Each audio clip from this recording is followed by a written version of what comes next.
तर मित्रांनो, एक असं विमान जे 1955 साली उडालं आणि 37 वर्षांनी खाली आलं. मित्रांनो, आपली स्टोरी चालू होते 2 जुलै 1955 पासून.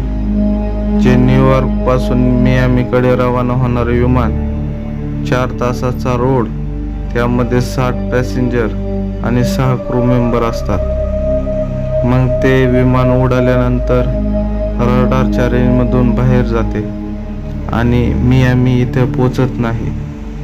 हरवलेले विमान, जहाज, तर या गोष्टी खूप ऐकल्या असतील मित्रांनो, पण त्याचा शोध वर्षानुवर्ष घेतला जातो, पण ते कधी सापडत नाही.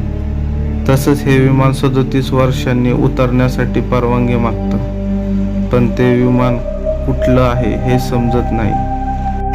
ते रडारच्या रेंजमध्ये नसतं.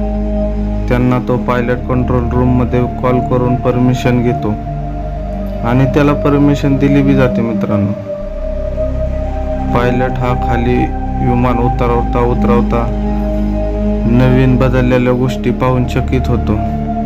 जसे की मोठमोठ्या बिल्डिंगा नवीन झालेल्या असतात आणि विमानं बी 1992 सालीचे नवीन असतात. तर त्याला समजत नाही की हा साल कोणता आहे, मी कसं काय आलं. आणि तो खाली येताच लोकांना विचारतो की हे साल कोणतं आहे. तर सगळे लोक म्हणतात हे 1992 साल आहे आणि त्याच्या हातामधून 1955 सालचं कॅलेंडर हातातून खाली पडते. तो मित्रांनो घाबरतो आणि परत टेक ऑफ करतो, म्हणजे परत उडून जातो.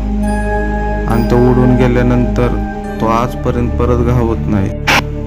तर मित्रांनो, हे खूप मोठं रहस्य आहे. जे विमान 1955 साली उडालं ते 1992 साली खाली आलं आणि 1992 साल ऐकताच परत ते वर उडालं. ते आजपर्यंत लोकांना कधीच दिसलं नाही. तर मित्रांनो, अशाच रहस्यमय गोष्टीसाठी लाईक, शेअर आणि सबस्क्राईब करायला विसरू नका. धन्यवाद.